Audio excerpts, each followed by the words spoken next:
In an earlier class, we talked about the route that blood follows as it flows through the heart. I hope you've all been studying that.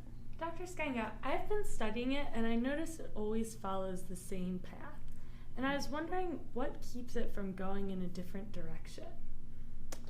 You mean that blood always goes from the right atrium to the right ventricle and then into the pulmonary trunk?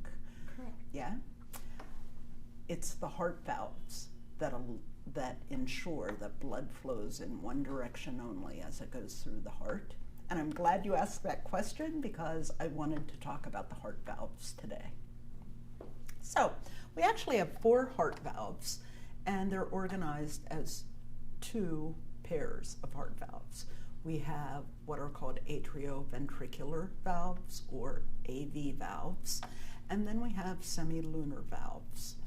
I'm going to talk first about the atrioventricular valves. Why do you think they have that name, atrioventricular? Yeah, because they're between the atria and ventricles. Exactly, yes. So we have over here on the right side of the heart, we have the right AV valve, which is positioned between the right atrium and the right ventricle. And then on the left side of the heart, we have the left AV valve, which is positioned between the left atrium and the left ventricle.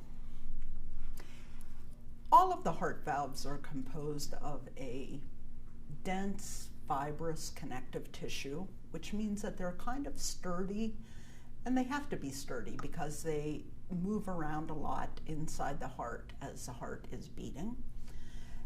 And that dense connective tissue is covered on both sides with a very smooth, thin layer called endocardium.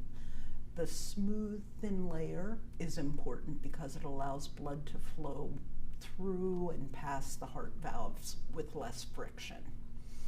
So when we look specifically over here at the right AV valve, what we see is that there are 3 cusps of connective tissue which create that heart valve.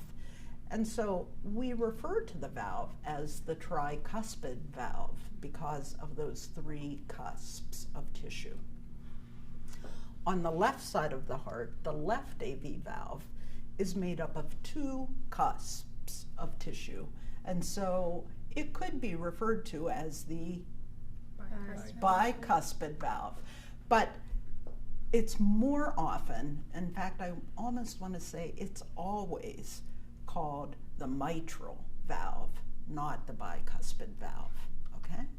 So those 2 valves are what ensures that blood does not flow from the ventricle into the atrium.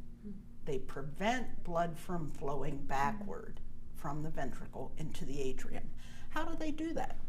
What happens, let's take a look at what these valves look like in your textbook, and you can see the valves in both the open and the closed position.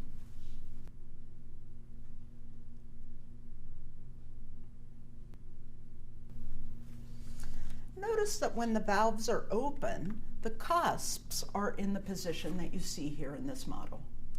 And they just create an open channel from the atria into the ventricles, so blood can flow easily from the right atrium through the tricuspid valve into the right ventricle, or it can flow easily from the left atrium through the mitral valve into the left ventricle.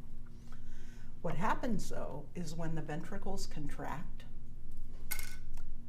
if you would just think about this, you have to imagine it because we're looking at our model.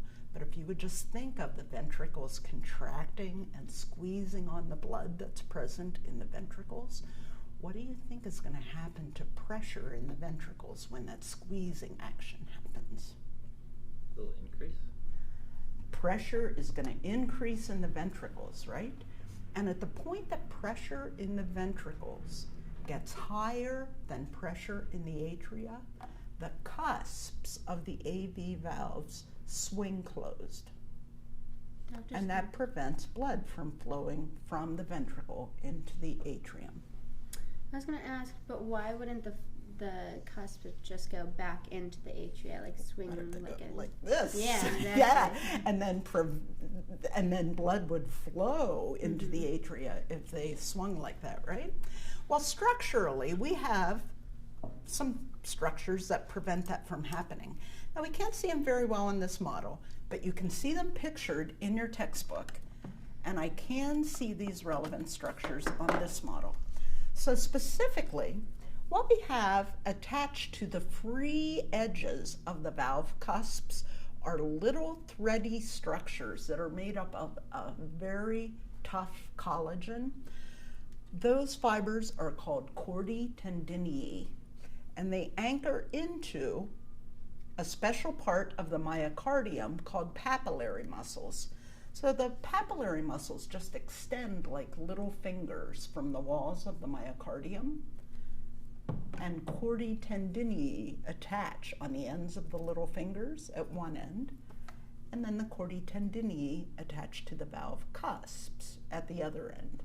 So what happens is that when the ventricles contract, the papillary muscles contract too, and they create tension in the chordae tendineae, and that tension prevents the free edges of the valves from swinging upward.